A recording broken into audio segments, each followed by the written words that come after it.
Hello दोस्तों, welcome to ASC classes. मैं सिंटू आप लोग का एएससी क्लासेस में हार्दिक स्वागत और अभिनंदन करता हूं। मैं विज्ञान पढ़ाऊंगा। विज्ञान की एक ब्रांच है जो भौतिक विज्ञान है। मैं उसके बारे में आज आप लोग को पढ़ाने वाला हूं। मेरा आज पहला वीडियो है। मैं आप लोग को भौतिक विज्ञान पढ़ाऊँगा। तो भौतिक विज्ञान पढ़ाने से पहले मैं आप लोग को मैं साइंस का अपने डिफिनेशन कर देता हूँ। विज्ञान होता क्या है। विज्ञान शब्द आप लोग सुने होंगे। विज्ञान लैटिन भाषा के एक सिंटिया नामक शब्द से लिया गया है। क्या? लैटिन भाषा के सिंटिया शब्द से लिया गया है, जिसका अर्थ होता है क्या? जानना। जानना, जिसका अर्थ होता है जानना, जिज्ञासा। जिसके अंदर जिज्ञासा होती है, उसे जानने की इच्छा होती है, उसे ही सिंटिया कहते हैं। तो भौतिक विज्ञान लैटिन भाषा के सिंटिया शब्द से लिया गया है और इसकी परिभाषा होती है सुसंगठित, सुव्यवस्थित, क्रमबद्ध ज्ञान को विज्ञान कहते हैं। किसी विज्ञान को अर्जित करने के लिए सीक्वेंस वाइज, क्रम वाइज अगर हम उसे ज्ञान अर्जित करते हैं तो क्या होता है? भौतिक विज्ञान कहलाता है। भौतिक विज्ञान विज्ञान कहलाता है। तो परिभाषा लिख लेते हैं।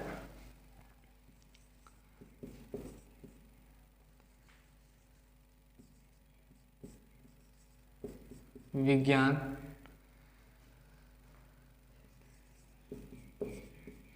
लैटिन भाषा के सिंटिया से लिया गया है, जिसका अर्थ होता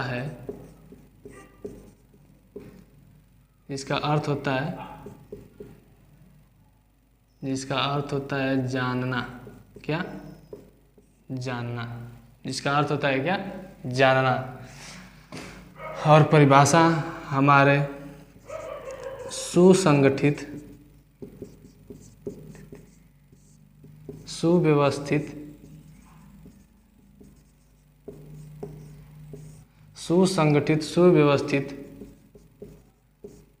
क्रमबद्ध ज्ञान को हम विज्ञान कहते हैं। और एक परिभाषा और है हमारी तरफ से। हमारे चारों तरफ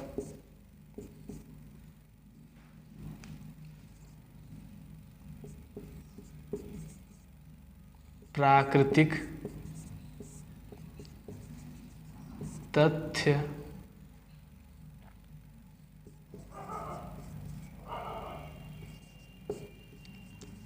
एवं घटनाओं का अध्ययन करना ही विज्ञान कहलाता है। विज्ञान आप लोग देख सकते हैं। विज्ञान लैटिन भाषा के सिंटिया शब्द से लिया गया है। किसे? सिंटिया शब्द से लिया गया है, जिसका अर्थ होता है क्या? जानना। जानना, जिज्ञासा। कि मतलब कि कोई भी चीज़ अगर प्रयोगशाला के माध्यम से हो तो उसके आगे आने वाली क्रिया को अंदर जिज्ञासा होनी चाहिए कि आने वाली क्रिया क्या होने वाली है, उसे ही जानना कहते हैं। जिज्ञासा होनी चाहिए। उसकी परिभाषा होती है सुसंगठित, सुव्यवस्थित, क्रमबद्ध ज्ञान को हम विज्ञान कहते हैं। किसी भी चीज़ को जानने के लिए उसको क्रम से जानना बहुत जरूरी होता है विज्ञान में। और एक और परिभाषा होती है हमारे चारों तरफ प्राकृतिक तथ्य एवं घटनाओं का अध्ययन करना ही क्या कहलाता है? विज्ञान कहलाता है। तो आशा करते हैं कि आप लोग जान चुके होते हैं विज्ञान की परिभाषा। विज्ञान कितने प्रकार के होते हैं, आइए हम लोग देखते हैं।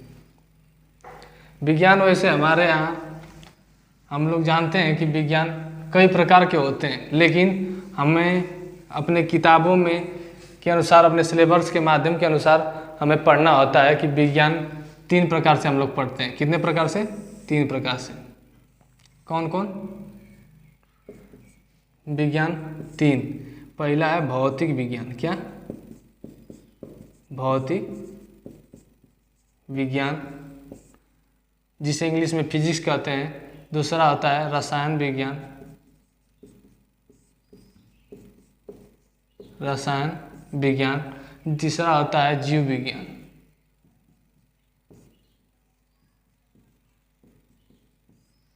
ठीक है, तो हम भौतिक विज्ञान आप लोग को पढ़ाएंगे। भौतिक विज्ञान क्या, भौतिक विज्ञान ही हम आप लोग को पढ़ाएंगे कि भौतिक विज्ञान होता क्या है और भौतिक विज्ञान में हम क्या क्या पढ़ेंगे।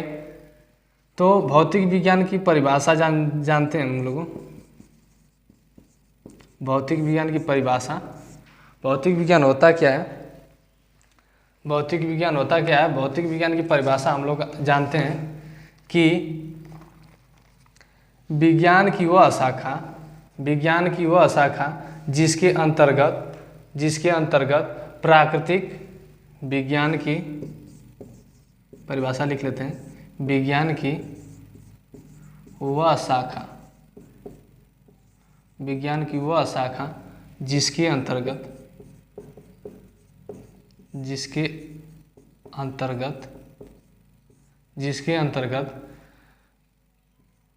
प्राकृतिक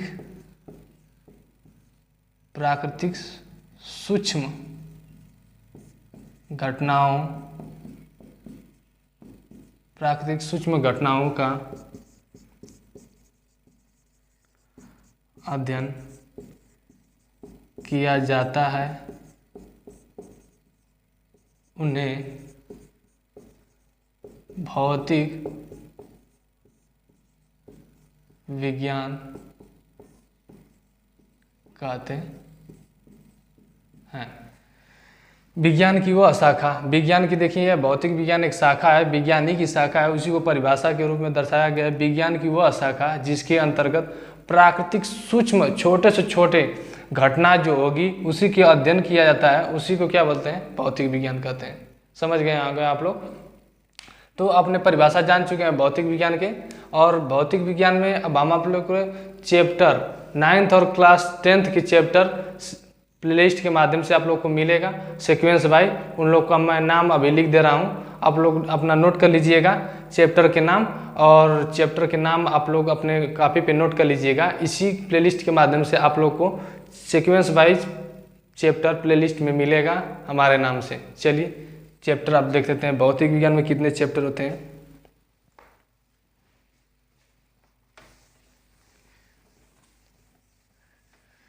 क्लास पहले 9th में देख लेते हैं कितना चैप्टर है, फिर क्लास 10th में देखते हैं कितना चैप्टर है।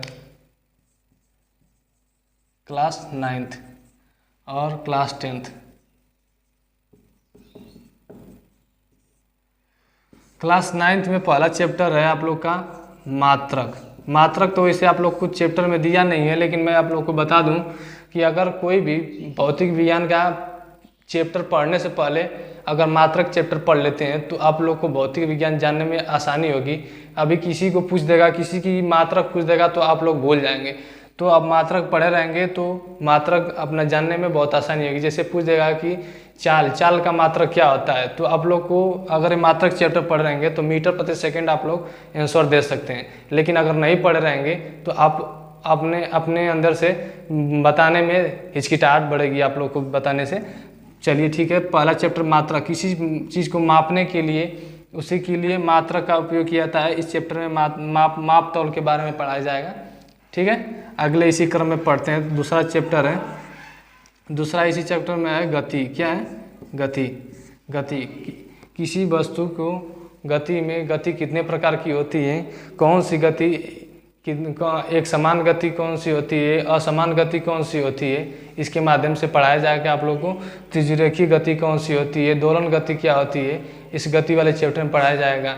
वेग क्या होता है, त्वरण क्या होता है, इसी चैप्टर में आप लोग को गति वाले चैप्टर में पढ़ाया जाएगा। ठीक है, अगला चैप्टर है और सदिश इसी में पढ़ाया जाएगा, इसी में। ठीक ना। और अगला चैप्टर है तीसरा बल, सीक्वेंस वाइज बल और न्यूटन के नियम। बल और न्यूटन के नियम तीसरा आप लोग का चैप्टर है, बल और न्यूटन के नियम। बल कितने प्रकार के होते हैं, कि बल किसी वस्तु पर कैसे बल लगता है, किसी धागे से किसी पिंड को या किसी वस्तु को लटका देने पर जो रस्सी में तनाव उत्पन्न होता है, वह भी एक प्रकार का टेंशन बल होता है। उसी के बारे में पढ़ेंगे। बल कितने प्रकार के होते हैं, बल कहाँ कहाँ उपयोग किया जाता है, और उसमें न्यूटन का नियम भी पढ़ेंगे। उसमें न्यूटन का नियम को कितने नियम होते हैं, इसमें न्यूटन ने क्या क्या नियम दिया है, उसके बारे में पढ़ेंगे। अगला इसी क्रम में हमारा चैप्टर चलता है चौथा, जो होता है गुरुत्वाकर्षण। क्या? गुरुत्वाकर्षण। गुरुत्वाकर्षण में इस चैप्टर में क्या पढ़ेंगे, गुरुत्वाकर्षण बल। तो गुरुत्वाकर्षण बल इस चैप्टर में पढ़ेंगे। इस चैप्टर में क्या आएगा कि पृथ्वी में एक बल होता है, एक शक्ति होती है जो हर वस्तु को अपनी तरफ आकर्षित कर लेती है, और उसमें एक पृथ्वी में बल होता है जिसे गुरुत्वाकर्षण बल कहते हैं, और इसी के माध्यम से हम इस चैप्टर में पढ़ेंगे। ठीक है। और पांचवा चैप्टर है कार्य, सामर्थ और ऊर्जा। क्या? कार्य, सामर्थ एवं ऊर्जा। कार्य, सामर्थ्य, ऊर्जा, इसमें क्या होगा कि हम काम करने पर जो ऊर्जा हास करते हैं तो उसके द्वारा कार्य होता है, तो उसी के इसमें अध्ययन कराया जाएगा कि कार्य, सामर्थ्य, ऊर्जा में कितना काम करने पर कितना ऊर्जा हास हो रहा है। कि जैसे कि कोई वस्तु कूली हुए, तो अब अपने सर पे सामान रख कर 90 डिग्री पर अगर एक स्थान से दूसरे स्थान पर जाता है तो उसका कार्य 0 क्यों मनाता है, कि वो काम नहीं किया। इसमें क्या होता है, इसी चैप्टर में आप लोग को पढ़ने को मिलेगा।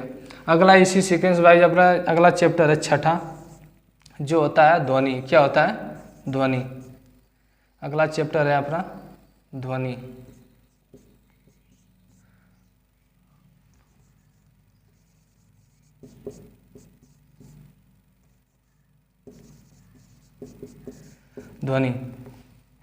ध्वनि इस चैप्टर में आप लोग को पढ़ने को मिलेगा कि हमारा जो ध्वनि है जो किस माध्यम में चलता है, अनुप्रस्थ तरंग में चलती है या अनुदैर्ध्य तरंग में चलती है। ध्वनि एक माध्यम से दूसरे माध्यम में जाने पर क्या उसकी चाल घट जाती है या बढ़ जाती है, रातों को क्यों दूर तक सुनाई देता है और दिन में क्यों नज़दीकी तक सुनाई हमारी आवाज़ सीमित रह जाती है, इस चैप्टर में आप लोग पढ़ेंगे। और अगला है इसी माध्यम से ध्वनि में सातवां चैप्टर है तापमान। क्या? सातवां चैप्टर है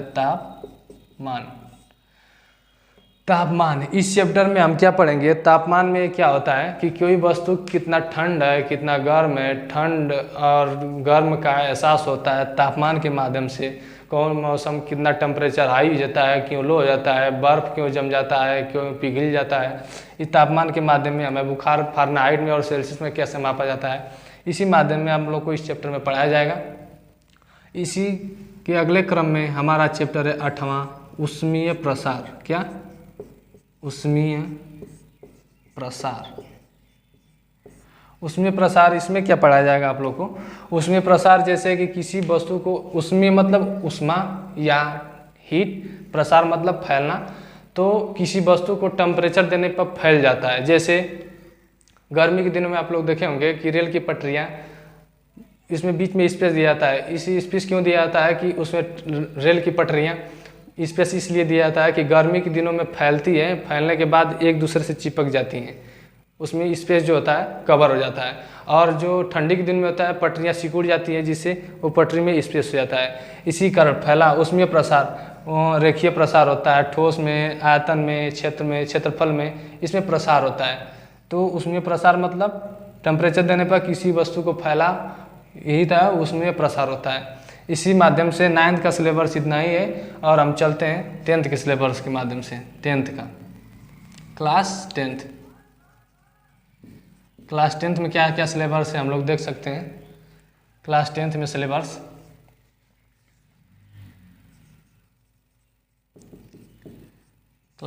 सिलेबस है हमारा प्रकाश व प्रकाश का परावर्तन,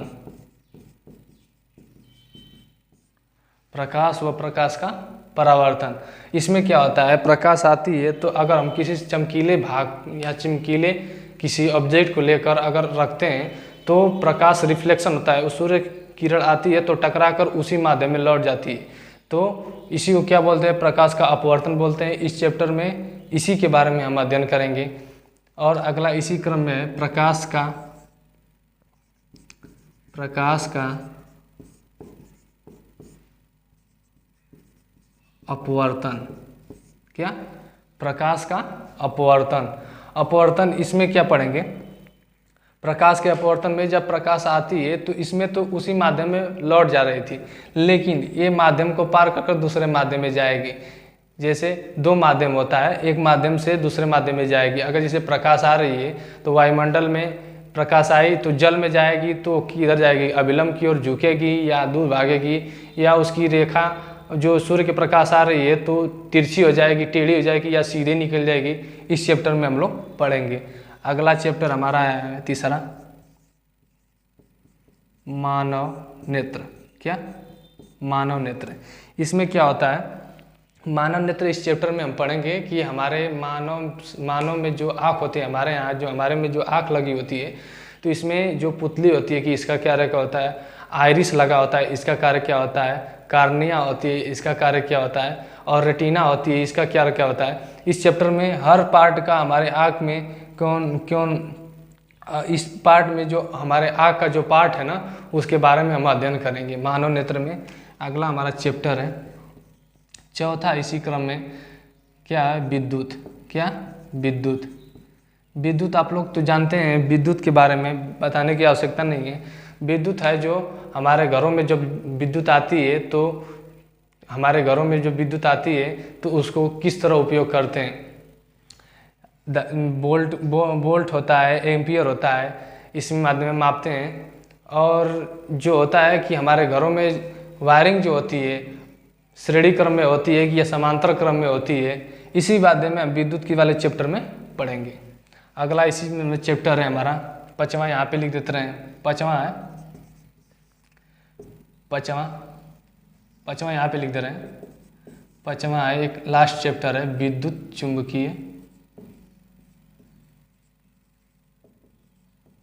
चुंबकीय प्रभाव। इसमें क्या होता है, विद्युत चुंबकीय प्रभाव में जैसे कि आप लोग देखे होंगे, जब विद्युत प्रवाहित होगा ना तो उसमें मैग्नेट उत्पन्न। आप लोग देखे होंगे अपने घरों में जो चारा बांधने वाली मशीन होती है उसमें विद्युत जो होती है उसमें जब करंट प्रवाहित करते हैं तो उसमें एक मैग्नेट उत्पन्न होता है। मैग्नेट के कारण उसमें जो रोटर होता है वो घूम जाता है, जिससे हमारा यांत्रिक कार्य होना प्रारंभ हो जाता है। इसी में हम विद्युत चुंबकीय प्रभाव होता है। अगर लाइट ऑफ कर दे तो उसमें मैग्नेट बनना बंद हो जाएगा और उसमें चुंबक बनना बंद होगा, जिससे हमारा यांत्रिक कार्य रुक जाएगा। इसी कारण विद्युत चुंबकीय प्रभाव में इसी के माध्यम से इस चैप्टर में हम पढ़ेंगे। तो आप जान चुके होंगे क्लास 9th और क्लास 10th में क्या क्या सिलेबस है।